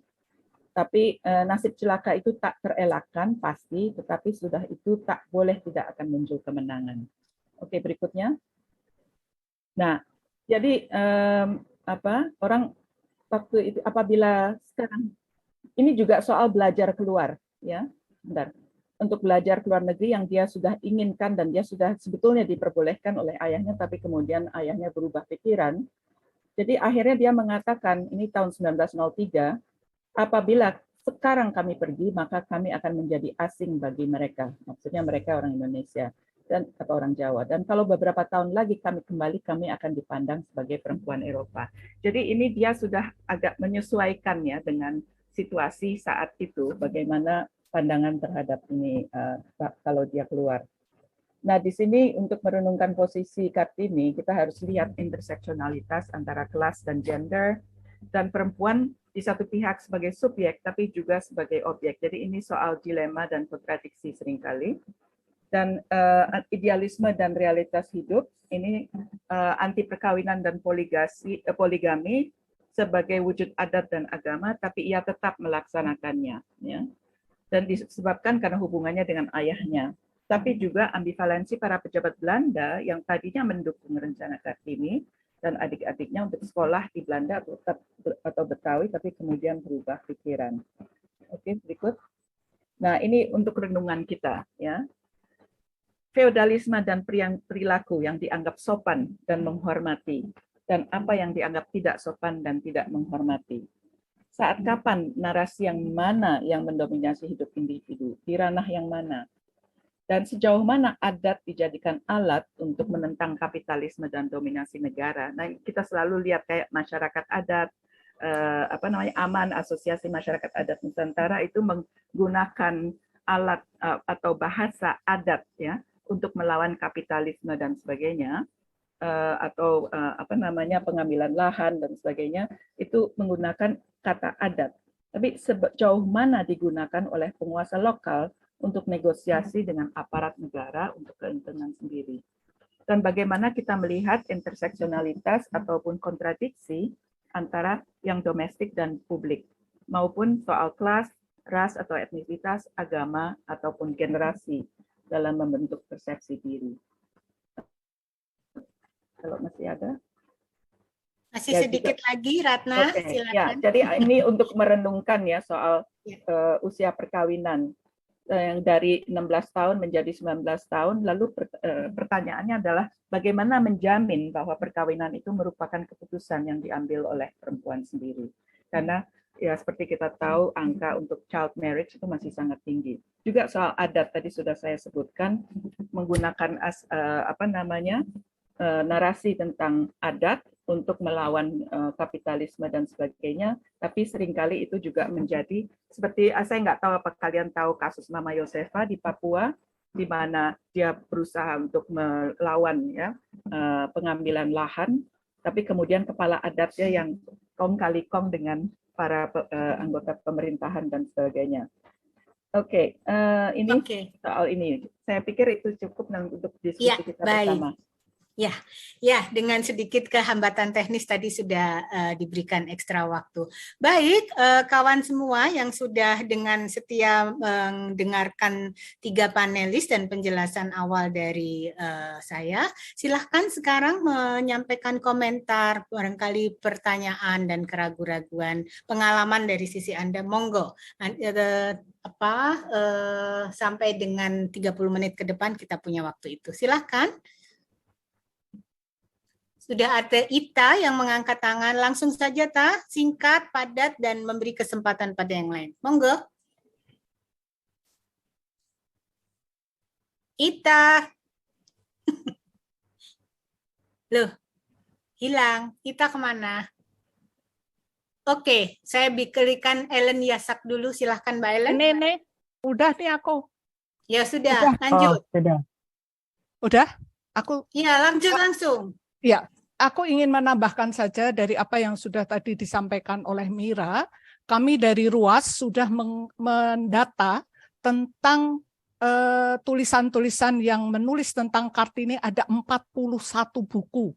Dan yang dan ada 8 arsip ya yang tersimpan di KITLV. Dan kemudian dari 41 buku itu yang terbaru tulisan dari Singapura itu tentang nasionalisme, kolonialisme, and Indonesian dari pemikiran Kartini. Kemudian dari Joko Ste sendiri bukan 1 buku, tetapi ada 4 sekali. buku. Nah, saya ingin menambahkan 1 lagi, berbicara tentang Kartini itu terdapat banyak sekali interpretasi, dan interpretasi berdasarkan periodisasi kesejarahan di Indonesia. Karena ini penting, bagaimana pada tahun 1920 sampai tahun 1950, organisasi-organisasi perempuan mengeluarkan buku-buku kecil menginterpretasikan Kartini. Tetapi yang terpenting adalah pada tahun 50-an sampai 60-an, Maria Ulfah bersama Gerwani juga dalam payung Kowani menulis 1 buku kecil untuk memikirkan tentang undang-undang perkawinan, undang-undang perkawinan dengan pikiran tentang poligami. Nah, ini tidak bisa dipisahkan. Kemudian yang berikutnya adalah yang menurut saya tadi Hartoyo sebaiknya membaca tulisan Rewin Connell, seorang profesor transgender dari Universitas Sydney yang menulis tentang pemikiran Kartini tentang seksualitas, dan ini menarik sekali. Dan Rewin Connell melakukan kajian-kajian bagaimana Kartini berbicara tentang ketubuhan perempuan. Nah, saya kira itu saja tambahan dari saya. Terima kasih banyak Ita. Tolong tadi buku-buku bisa dituliskan di chat untuk membantu dan terekam di dalam kesempatan ini. Waduh, nggak bisa Mir, nggak bisa. 41 buku. Itu enggak, ada yang penting aja yang baru itu. Aku nggak bisa. Baik, terima kasih. Ellen, your time. Thank you, terima kasih semuanya, Mbak Mira, terima kasih kesempatannya. Sebenarnya saya ingin tadi bicara tentang ideologi ya, ideologi di era Soeharto. Saya tiba-tiba teringat aja ideologi Kartini itu kok disamakan dengan Ibu Tin. Saya ingat sekali dengan konteks ibuisme ketika itu. Bagaimana ketika Pak Harto itu adalah seorang jenderal gitu ya, lalu mereka ingin bagaimana sosok ibu itu seperti Ibu Tin dan Ibu Kartini itu hanya digambarkan sebagai pejuang bahwa perempuan itu bisa sekolah, just it. Lalu bagaimana ibuisme itu yang justru diteguhkan ketika itu. Itu yang saya ingat ketika era Soeharto. Lalu yang kedua, ke Bu Nyai Fatimah, saya ingin tahu karena di Blora ini kan petanya kota pesisir ya Bu ya, maksudnya di kota pesisir. Lalu tadi saya lihat di foto-fotonya beberapa dress code-nya warna hijau Fatayat NU sekali gitu. Apakah kelompok yang diinisiasi oleh Bu Nyai Fatimah ini keseluruhannya adalah perempuan dengan disability, ataukah pemikiran disability ini yang berusaha untuk ditularkan kepada rekan-rekan semuanya supaya bagaimana disability ini tidak hanya menjadi wacana, juga bagaimana memanusiakan mereka itu dengan disabilitas itu. Misalnya kalau kita bicara tentang orang dengan tinggi yang di bawah rata-rata orang Indonesia misalnya, di rumahnya itu pasti akan disetting steker atau on off ini itu pasti akan lebih pendek dari biasanya. Itu yang dibilang dengan normal. Tapi ketika dibilang tidak normal itu kan ketika ini orang biasa. Seperti apa inisiasi yang dilakukan di Blora ini, saya benar-benar ingin tahu. Rembang, Mbak Ellen, Rembang. Rembang. Maaf. Ya, nggak apa-apa. Terima kasih sudah ditangkap. Nanti akan direspon oleh Fatimah Azri. Mbak, selanjutnya list dari Blora, silakan. Bentar, terima kasih. Ya, kalau saya di sini saya perwakilan dari Blora, di mana Blora itu kota yang jauh dari peradaban ya, artinya di sini pelosok banget. Saya itu aktif di pendampingan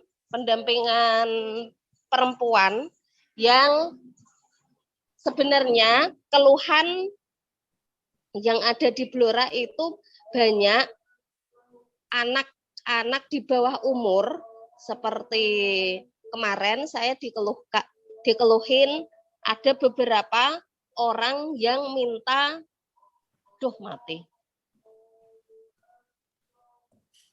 Kenapa putus kah, Lis? Iya, sebentar Mbak. Ya agak cepat Masih aja, nggak usah pakai, nggak usah pakai kamera, nggak apa-apa. Iya, sebenarnya itu minta dispensasi pernikahan. Nah, ini di sini di Blora itu terdapat banyak sekali banyak sekali kawin cerai, tapi masih di bawah umur. Jadi jandanya itu terlalu banyak, tapi janda muda. Nah, ini yang jadi persoalan di daerah Blora. Oke, pertanyaannya adalah, kalau boleh diringkas. Pertanyaannya singkatnya begini, bagaimana mensosialisasikan bahwa ini pernikahan dini itu sebenarnya tidak menjadi solusi. Untuk mensosialisasikan kepada masyarakat yang sebenarnya tidak yang background di Blora ini sebenarnya kebanyakan seperti di Rembang, NU jekek istilahnya, seperti itu. Baik. Terima kasih. Oke, Liz, thank you. Baik, 3 dulu komentar dan penanya saya kembalikan kepada para speakers, panelis, Fatimah Asri Hartoyo dan Ratna untuk merespon. Monggo.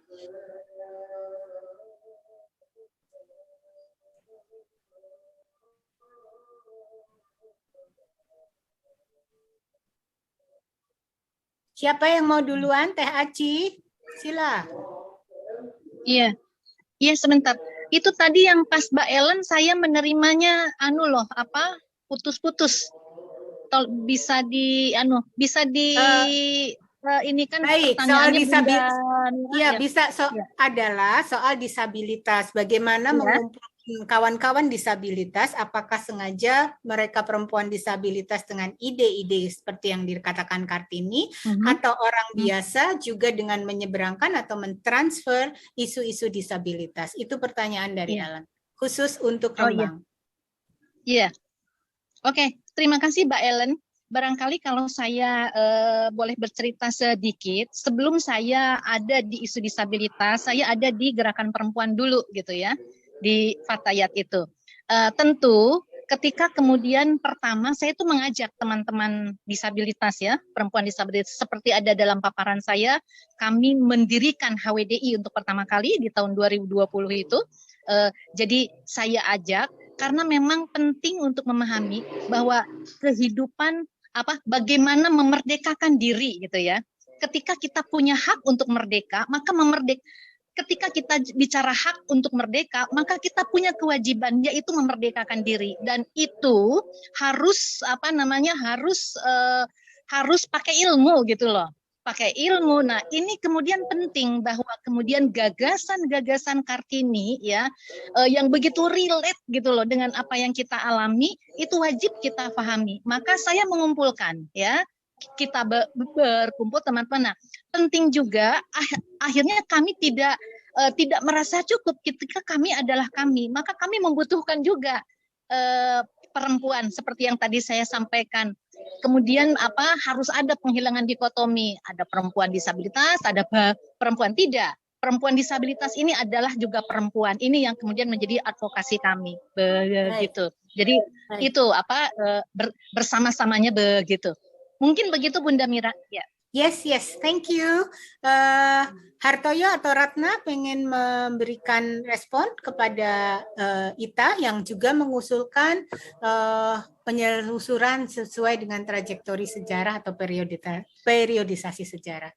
Silakan direspon, Ratna atau Hartoyo.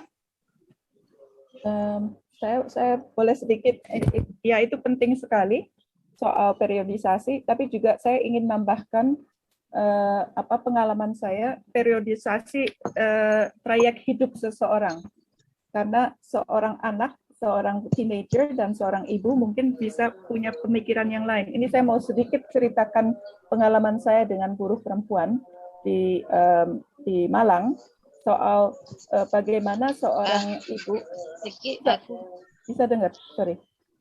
Please tolong di the mute ya, terima kasih.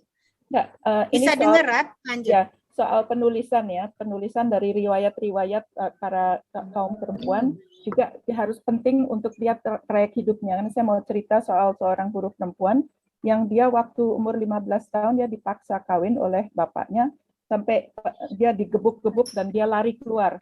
Dia lari ke sawah, ini di daerah pedesaan Malang, dan dia akhirnya dia lihat ada perempuan-perempuan yang sedang jalan ke arah sebuah pabrik, dan kemudian dia akhirnya dia bilang dia mau kerja di pabrik itu.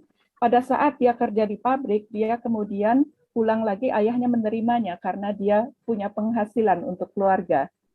Tapi pada saat dia sudah kawin dan kawin dengan pilihannya sendiri, pada akhirnya dia kemudian jadi nenek, cucunya itu, ini saya lihat sendiri, juga dipukuli karena cucunya tidak mau kawin, ya, atau tidak karena cucunya mulai kerja di luar kota itu, dan dia sendiri tidak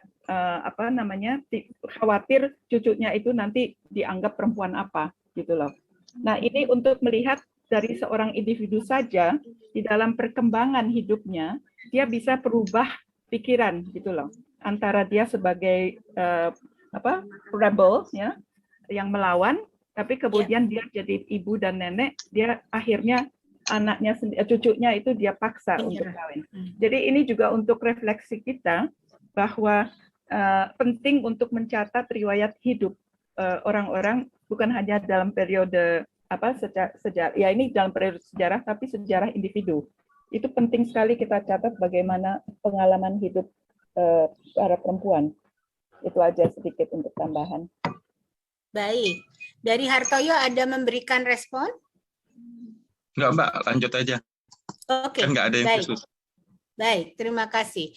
Sedikit tambahan juga untuk pertanyaan perkawinan anak itu tadi, itu juga merupakan ternyata dari penelitian merupakan bisnis KUA ya untuk memberikan dispensasi itu. Jadi itu juga faktor yang juga akhirnya selain kehendak orang tua, ada secara struktural ada kemudahan-kemudahan asal bisa membayar.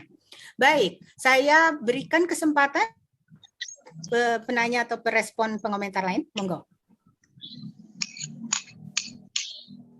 Pak Dede tadi mengangkat tangan, betulkah, Mas Dede? Oh, oke, tidak. Baik, adakah yang lain? Saya belum melihat. Lalu sebelum Esti tadi di dalam chat ada usulan untuk melanjutkan metode pembacaan surat-surat Kartini ini yang secara trajektori diteruskan untuk yang banyak. Kemudian Dani Yatim memberikan usulan bahwa perayaan-perayaan Kartini pada tahun mendatang dikonsentrasikan dengan mengangkat pemikiran-pemikirannya dan bukan hanya secara simbolis saja. Begitu usulan dari Dani Yatim. Ada Esti Susanti, Sisilia, dan Gayatri mengantri. Monggo, satu persatu silakan. Siapa aku ya? Yes, mohon cepat ya. Ya, sebentar. Jadi aku sebetulnya berulang-ulang ya, merekonstruksi Kartini gitu ya. Dan kerennya itu, nggak tahu, mungkin ini ya gaya dengan Mira yang menginspirasi ya, bahwa tadi saya setuju sekali dengan pendapat Ratna ya, dikaitkan dengan feminisme ini keren banget gitu ya. Jadi itu yang menghentak saya ngikuti geraknya Mira ini. Saya sampai harus membaca buku setebal itu lagi, padahal rasanya itu baca Kartini bolak-balik di merekonstruksi pendapat, tapi ini keren banget. Lalu yang kedua, sebetulnya kalau dari segi pendidikan ya, ada wacana apa seperti Kartini itu kan revolusioner kan saat masih remaja ya, seperti kata Denny Denny ya. Nah ini sebetulnya kalau sebagai aplikasi pendidikan itu kalau kita berani membuat remaja itu memulai sesuatu itu penting sekali ya. Jadi sebenarnya di Amerika itu kalau tentang entrepreneurship itu usia 14 itu sudah diharapkan udah punya perusahaan sendiri gitu loh.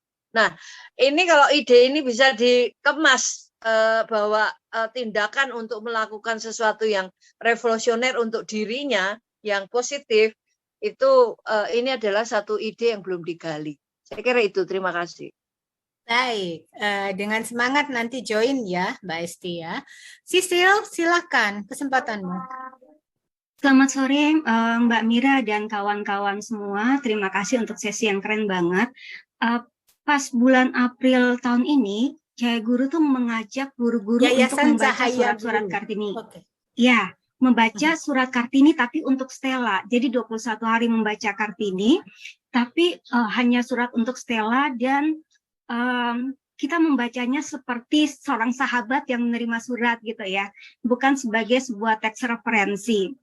Nah itu menarik sekali dan apa ya, ada emosi yang terasa di situ karena tentara, kalau tadi Mbak Ratna bilang pengalaman hidup gitu ya, kita lihat di tahun-tahun pertama surat-suratnya tuh panjang, menggebu-gebu, sangat deskriptif, observatori sekali, kemudian perlahan-lahan dia menjadi jarang gitu ya, suratnya pendek-pendek. Tadi Hartoyo mengatakan bahwa ada negosiasi di situ, tapi kalau dari tangkapan saya gitu ya, jadi kadang-kadang kita tidak mau menerima bahwa Kartini kalah gitu ya. Buat saya ada titik di mana Kartini sangat kompromi, ada banyak permakluman, dan saya pikir bagusnya surat-surat Kartini adalah dia tidak menutup-nutupi gitu. Jadi ya dalam perjuangan ya tidak apa-apa ketika pada akhirnya kita kalah dan itu didokumentasikan. Sehingga kita juga bisa berefleksi dari proses kalah itu. Saya merasa di bagian itu Kartini tidak sepenuhnya bernegosiasi, tapi ada bagian di mana dia kalah juga. Dan seperti tadi saya lihat di chat, itu kutipan-kutipan quotes, makanya saya sebel banget kalau ada yang ngambil quotes Kartini serampangan gitu ya, dan yang dimunculkan itu banyakan yang bagaimana di akhirnya lebih tenang sebagai hamba Allah, terus kemudian bisa berumah tangga, dan itu juga banyak dikutip sama guru-guru. Itu buat saya menyedihkan sekali, apalagi kalau teman-teman perhatikan, saya kira 2 tahun terakhir itu sempat ada debat gitu ya, ini harusnya nulisnya Raden Ajeng Kartini atau Raden Ayu Kartini, bukankah dia sudah menikah sehingga harusnya Raden Ayu. Jadi debat-debat seperti itu yang muncul gitu. Ini menarik sekali ketika membaca Kartini sebagai ya perempuan muda yang menulis dengan bebas bagi sahabatnya, dan kita tahu bahwa Stella sangat marah ketika mendapatkan Kartini yang dulunya bilang poligami big no menjadi saya tidak tahu apakah itu bentuk negosiasi atau tidak, tapi buat saya itu bagian dari kekalahan dan it's okay, itu bagian dari pengalaman hidup perempuan juga. Terus kemudian ada satu hal lagi Mbak Mira, mohon maaf saya jadi agak kepanjangan. Jika membaca surat Kartini, kadang kita membungkusnya hanya untuk perjuangan perempuan. Tapi observasinya Kartini bukan hanya tentang perempuan dan pendidikan. Ada soal bencana alam, ada soal suap dan korupsi, kemudian ada soal kerajinan, itu banyak sekali, tapi kadang itu tidak dilihat. Hanya keperempuanan yang dilekatkan dengan pendidikan untuk perempuan saja yang diangkat. Padahal dia ini antropolog yang luar biasa kalau menurut saya. Terima kasih, itu saja. Baik, ya. Tadi di permulaan sudah dikatakan semua pikiran-pikiran Kartini yang memang tidak hanya untuk perempuan. Baik, Gayatri, your time.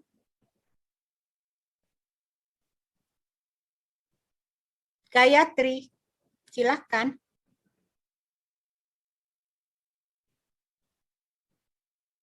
Gayatri. Halo, Ayo, silakan. apa bisa mendengar suara saya? Halo? Bisa dengan baik, boleh sedikit cepat, waktu Begini, tidak banyak. Ya, sebetulnya begini, kalau saya melihatnya ini tanggapan, begitu menariknya pemikiran Kartini yang sudah dibedah. Ini kan udah bisa jadi kayak draft working paper atau untuk kebijakannya. Sehingga kalau kita menggunakan dasar pemikiran Kartini aja, itu udah bisa jadi dasar kebijakan untuk program pemberdayaan perempuan dalam arti seluas-luasnya sebagai public policy. Kita bisa, kalau misalnya banyak yang resisten dengan gender in development atau MDGs atau apa yang semuanya bilang bahwa itu dari Barat. Nah, dengan pemikiran-pemikiran Kartini ini, kita bisa bilang enggak, ini dari usulan dan ide yang gagasan yang dipunyai oleh bangsa Indonesia, yaitu dari Kartini. Dan mungkin ada pemikiran yang lain dari tokoh-tokoh perempuan yang lain untuk pemberdayaan perempuan Indonesia itu sendiri. Itu dari sisi pandangan saya, sehingga sebetulnya kalau misalnya kita mau membuat platform dengan menggunakan pemikiran-pemikiran dari istilahnya dalam negeri, kenapa enggak? Sehingga resistensi orang-orang yang terlalu kanan, ultra kanan, dan anti dengan kesetaraan gender itu bisa direduksi karena kita mengatakan pemikiran ini adalah datang dari tanah Nusantara ini sendiri, gitu. Itu aja dari saya sebenarnya, karena saya memikirkan ini udah bagus banget, ini tinggal diturunkan dalam bentuk platform para pengembangan untuk gender dan untuk semuanya, untuk gender mainstreaming Indonesia based on Indonesian gagasan. Oke, gitu aja dari saya. Salam buat semuanya. Terima kasih Gayatri. Sebetulnya salah satu rekomendasi yang juga kami keluarkan adalah justru pertama-tama adalah perbaikan pengajaran sejarah di sekolah di semua tingkatan. Dan ini sudah mulai kami bincangkan dan sounding kepada Dirjen Kebudayaan gitu, supaya di samping pengembalian arsip-arsip yang penting untuk kesejarahan, tetapi yang juga masih harus difikirkan secara serius adalah pengajaran yang salah atau sangat discounted gitu, sangat direduksi, sehingga pengertian publik secara umum juga sangat misunderstanding gitu ya, sangat salah paham tentang Kartini. Itu juga disampaikan. Terima kasih. Bisa direspon oleh Hartoyo, Ratna maupun Fatimah Azri, silahkan. Ya, aku dulu ya Mbak ya. Yes, please. Ya, pertama terima kasih. Saya sepakat banget ya Mbak Gayatri, dan kita diskusi di komunitas Gaya soal salah satunya itu Mbak Gayatri. Dan satu lagi hal yang refleksi saya juga dengan Kartini ini yang luar biasa, tadi saya nggak sempat presentasi, ini tuh soal kemandirian ya. Jadi saya refleksi ke diri saya, itu saya senang banget waktu saya melakukan fundraising, menggalang dana untuk bantu teman-teman transgender buat KTP, jaminan sosial gitu. Karena Kartini udah ratusan tahun lalu itu ngomong kayak gitu, lu mandiri gitu. Dan satu surat kalau teman-teman pernah baca ya, dia pernah bilang gini, kalau punya anak laki-laki nanti kamu gak usah jadi pegawai negeri, tapi jualan roti aja, atau jualan pekerjaan yang sejenis katanya gitu. Dan itu pesan kuat banget. Terus apa nggak gue dari bangga lah ya kan, buat pengelola jualan barang-barang second gitu, untuk gue kayak oh my god, Kartini udah ini. Dan sementara maaf lah ya teman-teman, saya sekolah luar negeri, doktor apa gitu, ujungnya kan jadi ini kan burunya UN gitu. Jadi buat saya itu kayak Kartini sudah menggugat itu satu pesan yang menurutku kuat sekali. Dan sekali lagi Kartini mampu membongkar tentang politik tubuh ya, vaginanya gitu, menggugat gitu ya, dan dikaitkan dalam konteks yang lebih makro, dan kemandirian tentang perjuangan. Itu yang buat aku luar biasa dengan Kartini, makanya aku sampai beberapa kali baca suka nangis. Itu aja Mbak Mira. Terima kasih Toyo. Ratna, silakan. Ya, saya pikir itu penting sekali, tapi kita juga harus sadar bahwa Kartini itu komunikasi dengan para sahabat pena dia yang orang Belanda gitu ya. Orang seringkali mengatakan, oh ya Kartini itu barat-baratan, orang Belanda dan sebagainya. Tapi kita harus lihat bahwa dikotomi itu nggak bisa begitu tajam karena dia sendiri menerjemahkannya dengan konteks Indonesia. Jadi walaupun dia berkomunikasi korespondensinya dengan para orang-orang sosialis dan orang reformis dari Barat, tapi dia sangat menyesuaikannya dengan situasi di Indonesia dan dia memanfaatkan kata-kata yang digunakan itu untuk yang digunakan oleh teman-temannya di Belanda untuk mengembangkan atau untuk memajukan perjuangan dari kaum warga Indonesia. Jadi kita nggak bisa bikin soal ini bukan Barat atau ini, tapi itu adalah interaksi antara ide-ide dari teman-teman dia yang kiri, ya, yang progresif dari Belanda, tapi sangat diterjemahkan di dalam situasi Indonesia.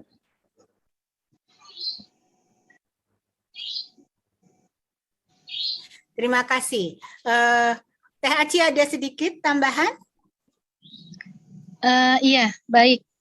Saya kira hanya ingin menambahkan aja Mbak Mira, sekedar usulan bahwa memang sudah disepakati ya, harus ada ruang-ruang belajar seperti yang saya harapkan dengan teman-teman tadi. Cuma mungkin ada leveling ya, gitu. Karena bahasa surat Kartini ini bahasanya sangat berat gitu loh. Jadi tidak semua mampu menangkap dan memahami dengan kecepatan yang sama gitu. Jadi ada leveling. Kartini for kids, Kartini for remaja, pokoknya seperti itu. Ya. Yes. Dan yang ingin saya serukan kepada teman-teman itu khususnya yang di Rembang, di mana Rembang ini kan yang seperti tadi dibilangin basisnya NU ya. Jadi kalau Amirul Ulum bikin buku yang namanya Kartini Nyantri atau Kartini Ngaji, mari kita ngaji Kartini, begitu aja udah. Iya, ngaji Kartini. Baik, luar biasa. Ini semua saya minta izin sedikit, walau waktunya sudah hampir habis. Saya minta izin untuk merangkum seluruh epilog. Jadi kami dengan metode pembacaan bersama, rereading itu, juga dengan menggelar situasi ini dan menerima pandangan-pandangan yang berbeda dari kawan-kawan lain, kami memang memastikan bahwa Kartini itu adalah pemikir feminis Indonesia yang luar biasa yang dan menjadikan perempuan bukan hanya menerima nasibnya tetapi mengubahnya secara lebih bertujuan. Itu yang secara konsep kita bilang sebagai agensi. Dia ingin bahwa perempuan maupun laki-laki itu adalah pendidik bangsa secara sosial dan politik, masyarakat dan bangsa. Dia juga ingin bahwa perempuan yang sadar itu adalah pengasuh generasi yang tercerahkan, gitu ya. Lalu dia juga menginaugurasikan, menyambut transformasi yang sangat radikal dari peran tradisional menjadi peran gender yang lebih adil dan setara. Kemudian yang terakhir yang juga sangat besar, dialah peletak dasar etos politik bahwa harus ada kemandirian suatu bangsa dan masyarakat dan tidak dijajah oleh yang lain. Saya kira itu yang kami temukan dan itu menunjukkan bahwa pemikiran besar feminis Kartini benar-benar melampaui zaman, sekarang masih harus dimaknai kembali, direbut kembali maknanya. Seperti tadi dikatakan oleh Fatimah Asri, kita nanti bikin selain rekomendasi pengajaran sejarah itu dibuat lebih friendly untuk segala usia gitu, Kartini for kids, Kartini for remaja, Kartini untuk profesional gitu ya, dan Kartini untuk guru-guru misalnya, karena guru-guru juga menjadi poin yang penting. Saya rasa itu yang bisa saya sampaikan sebagai penyimpul kalau boleh dari ungkapan yang luar biasa dari kawan-kawan semua yang hadir di sini. Gaya, Padepokan Perempuan Gaya dengan Konde dan juga Let's Talk mengucapkan terima kasih dan mari kita teruskan obsesi dan pengenalan pengetahuan ini pada pencerdasan bangsa kita. Matur nuwun semuanya, kita foto dulu jangan lupa, ini kewajiban, tolong dibuka kameranya supaya kelihatan cakep dan gantengnya semua. Silakan, Sartika boleh bantu foto atau ada di Farid kah? Iya, boleh. Ya. Saya fotografer sekaligus host. Bangun. Bangun dan dandan. Ya, siap ya. Silakan. Saya hitung sampai 3, karena kalau hitungnya sampai 10 kelamaan. 1, 2, 3. Layar yang lain. 1, 2, 3. Ya, terima kasih. Masih ada lagi yang mau disampaikan? Tidak, terima kasih Pak host. Tadi 58, sekarang tinggal 48. Terima kasih Mas Farid. Ya, terima kasih kepada tim membaca surat-surat Kartini yang sudah berefleksi sangat keren dan menyumbang begitu besar, bukan hanya dari segi pengetahuan, tapi dari segi inspirasi ya, yang tadi sudah disebutkan beberapa teman yang hadir di sini. Baiklah, karena waktunya juga sudah selesai, kita akan tutup segera dan nanti jam 19 akan ada 2 panel terakhir di hari ini. Jadi silakan yang masih kuat dan masih bersemangat hadir kembali di panel yang selanjutnya setelah sholat maghrib buat yang muslim. Kita tunggu jam 19 ya. Terima kasih, saya tutup. Terima kasih semua. Terima kasih semuanya. Terima saya tutup. Terima kasih semuanya teman-teman semuanya. Sekali-kali ayo datang ke Rembang semuanya yuk. Beracara di Rembang yuk. Itu diundang oleh Nyai yang punya Rembang. Ayo ke Rembang. Di sekolah Kartini ya. Terima kasih teman-teman semua. Dari Belanda. Terima kasih teman-teman semua. Mbak, presentasinya bagus ini, keren nih acaranya nih teman-teman. Saya nggak bisa undang ke Belanda ya. harusnya buat virtual aja. Ya. Nanti hybrid. Yang sanggup bisa pergi. Nah, betul, setuju. Oke, sudah selesai. Ya, makasih ya semuanya. Terima kasih semuanya, dadah. Bye. Bye.